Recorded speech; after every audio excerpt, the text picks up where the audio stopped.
नमस्कार बच्चों, आज हम पढ़ेंगे विशेषण। विशेषण अर्थात विशेषता। आगे देखते हैं विशेषण की परिभाषा।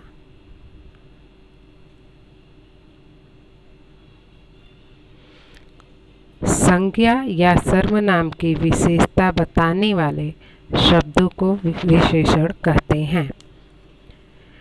ध्यान से सुनिए, संज्ञा या सर्वनाम की विशेषता।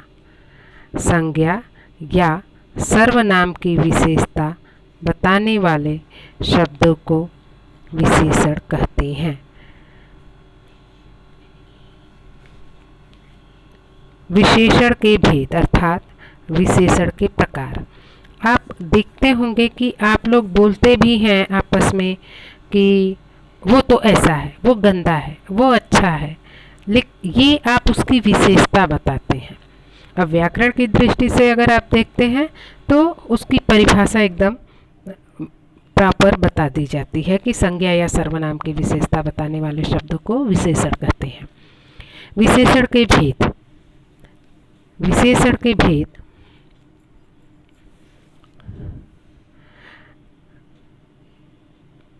पहला गुणवाचक विशेषण, दूसरा संख्यावाचक विशेषण, तीसरा परिमाणवाचक विशेषण और चौथा और अंतिम सार्वनामिक विशेषण। अर्थात विशेषण के 4 प्रकार हैं। गुण यानी आप क्वालिटी देखते होंगे कि उसके में ये क्वालिटी है। संख्या अर्थात नंबर्स, और परिमाण अर्थात नाप तौल के जो चीज़ें दी जाती हैं, और सार्वनामिक वो सर्वनाम वाले शब्दों को कहते हैं।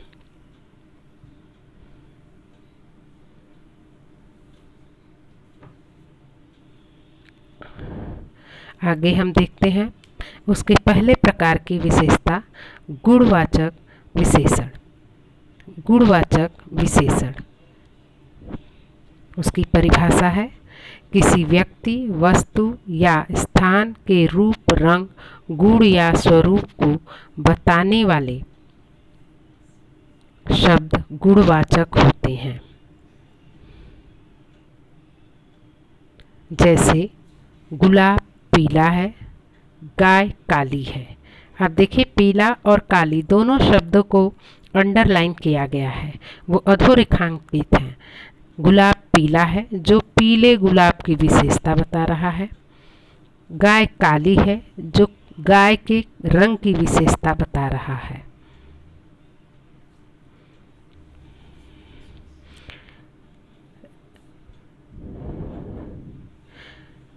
अन्य उदाहरण देखिए, जैसे ताजमहल सुंदर है। सबको पता है ताजमहल सुंदर है, ये सुंदरता ही ताजमहल की विशेषता है।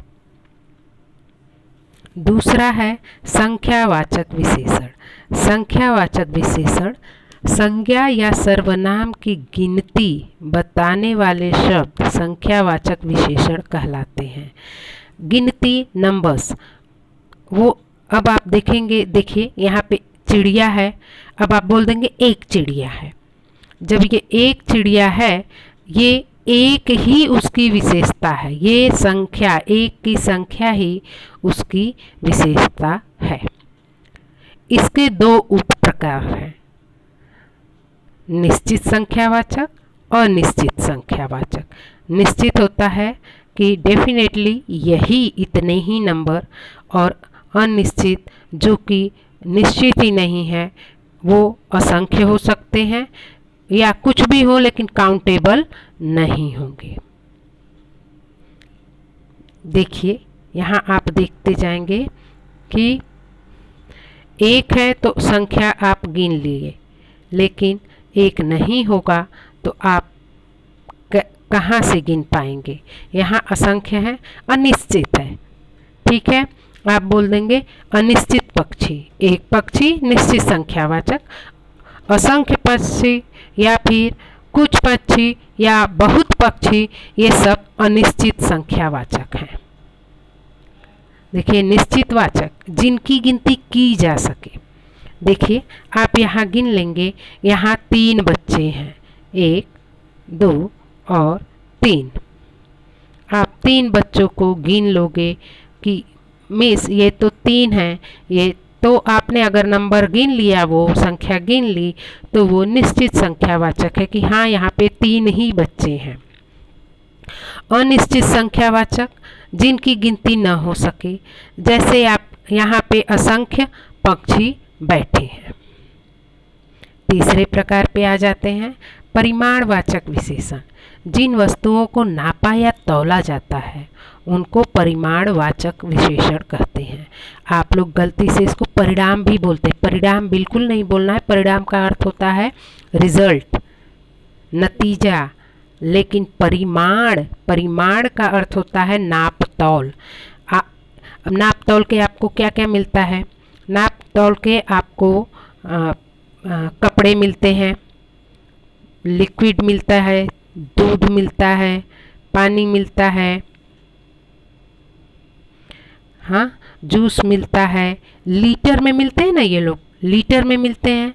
इसके अलावा आपको मीटर में भी कपड़ा मिलेगा। मीटर में कपड़े दिए जाते हैं, 2 मीटर, 4 मीटर। आप अभी के बच्चों को बहुत ज्ञान नहीं होगा तो वो ये सोचते होंगे कि लो मीटर में कहाँ, हम तो पीस के हिसाब से 1 T shirt, 2 T shirt, 2 shirt, 1 jeans, 1 salwar kurta लेकर आए। नहीं, आप अगर अपने माता पिता से पूछेंगे तो वो आपको बताएंगे कि शर्ट के कपड़े, साड़ी देखिए, साड़ी जो मम्मी लोग पहनते हैं वो 5.5 मीटर की होती है, तो वो परिमाणवाचक संज्ञा में आता है विशेषण में। अभी इसके भी 2 प्रकार हैं, निश्चित और अनिश्चित। निश्चित परिमाणवाचक, अनिश्चित परिमाणवाचक। आगे हम देखेंगे निश्चित कैसे होता है और अनिश्चित कैसे होता है। निश्चित, अनिश्चित, जैसे माँ कुछ किलो अनाज लाई। अनाज कुछ किलो लाई, कुछ वर्ड ही अनिश्चित है। किलो अनाज लाई, 1 किलो लाई, 2 लाई, तब तो निश्चित हो जाता। लेकिन कुछ किलो अनाज लाई, ये अनिश्चित है, कितना लाई मालूम नहीं है। तो कुछ वर्ड ही यहाँ पे, ये कुछ शब्द है जो आपका, वही अनिश्चित परिमाणवाचक हो जाता है। और निश्चित क्या है? घर से विद्यालय 1 किलोमीटर दूर है। ये 1 किलोमीटर शब्द है जो, ये 1 किलोमीटर ही निश्चित परिमाणवाचक है। आखिरी विशेषण है सार्वनामिक विशेषण। इसका चौथा प्रकार, सर्वनाम के वो शब्द जो संज्ञा की विशेषता बताते हैं वे सार्वनामिक विशेषण कहलाते हैं। सर्वनाम तो आपको पता है, संज्ञा के स्थान पर प्रयोग होने वाले शब्दों को सर्वनाम कहते हैं। तो यहाँ पे सर्वनाम के वो शब्द ही सार्वनामिक विशेषण बन जाते हैं। जैसे उस बिल्डिंग में मेरा घर है, मेरा यहाँ पे सार्वनामिक विशेषण है। निश्चित है मेरा, या फिर उस बिल्डिंग में, ये सब सर्वनाम वाले शब्द हैं। लेकिन मेरा, यहाँ पे मेरा घर है तो ये उसकी विशेषता बता रहा है, तो ये मेरा शब्द ही सार्वनामिक है। फिर है ये अंबानी का घर है, अंबानी का, ये शब्द यहाँ पर सार्वनामिक विशेषण है। क्योंकि ये सब सर्वनाम के शब्द हैं तो ये विशेषता जब बताने लगेंगे तब ये सार्वनामिक विशेषण कहलाएंगे। कुछ अन्य उदाहरण देख लीजिए। किसी का पेन है, किसी शब्द ही यहाँ पे इसकी विशेषता है पेन की। फिर वही खिलौना है, वही शब्द भी वह से वही बनता है, वह शब्द सर्वनाम है। वही खिलौना है या वह खिलौना है, जब आपको सर्वनाम पूछे तब तो आप वह शब्द सर्वनाम में लिख दोगे, लेकिन जब आपको विशेषण पूछेगा तब आप हमेशा वह शब्द, वही शब्द सार्वनामिक विशेषण करके लिखेंगे। आइए कुछ अभ्यास कर लेते हैं। जैसे मेज पर लाल फूल है, लाल यहाँ पर गुणवाचक विशेषण है। दूसरा, कुछ बच्चे खेल रहे हैं, कुछ यहाँ पे अनिश्चित संख्यावाचक है। मुझे थोड़ा पानी पिला दो, थोड़ा, देखिए पानी हमेशा इस पे होता है आपके परिमाण में, नाप तौल पे, तो थोड़ा पानी अनिश्चित परिमाणवाचक। 50 लीटर डीजल, बस में 50 लीटर डीजल डाल दो। 50 लीटर यहाँ पे ये भी माप तौल का आ गया है, तो 50 शब्द भी आपका परिमाणवाचक, वो भी निश्चित है, निश्चित है, ये निश्चित परिमाणवाचक विशेषण कहलाएगा। हमारे स्कूल में 4000 बच्चे पढ़ते हैं, 4000 यहाँ पे गिनती हो गई तो संख्यावाचक है। तेंदुलकर महान खिलाड़ी है, महान गुणवाचक विशेषण है। मेरे लिए हरा कपड़ा खरीद दो, हरा शब्द भी यहाँ गुणवाचक विशेषण है। यह पपीता कौन लाया, यह शब्द भी गुणवाचक, माफ़ कीजिएगा, यह शब्द यहाँ पे सर्वनाम है, तो ये सार्वनामिक विशेषण हुआ। यह पपीता कौन लाया। काली मुर्गी अकेली चल रही है, काली मुर्गी अकेली चर रही है। काली गुणवाचक है जो मुर्गी की विशेषता बताती है। आगे गुणी जन सबका भला चाहते हैं, गुणी शब्द यहाँ पे गुणवाचक ही है। धनी लोगों को गरीबों की सहायता करनी चाहिए, धनी भी शब्द यहाँ गुणवाचक है। हमें नियमित समय पर स्कूल पहुँचना चाहिए, नियमित भी गुणवाचक है। मिठाई के साथ कुछ नमकीन वस्तु भी लाना चाहिए। मिठाई कुछ, नमकीन कुछ है परिमाणवाचक। मुझे ये देखिएगा आप, हमें नियमित समय पे, समय संख्यावाचक है लेकिन निश्चित नहीं है, तो आप नियमित शब्द को निश्चित संख्यावाचक नहीं बोल सकते, अनिश्चित संख्यावाचक में भी लिख सकते हैं। मुझे पूरी आशा है कि आप लोगों को विशेषण समझ में आएगा।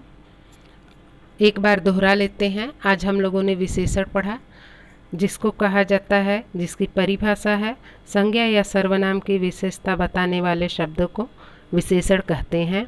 इसके 4 प्रकार को पढ़ा हमने।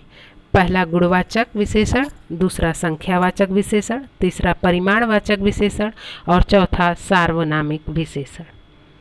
धन्यवाद।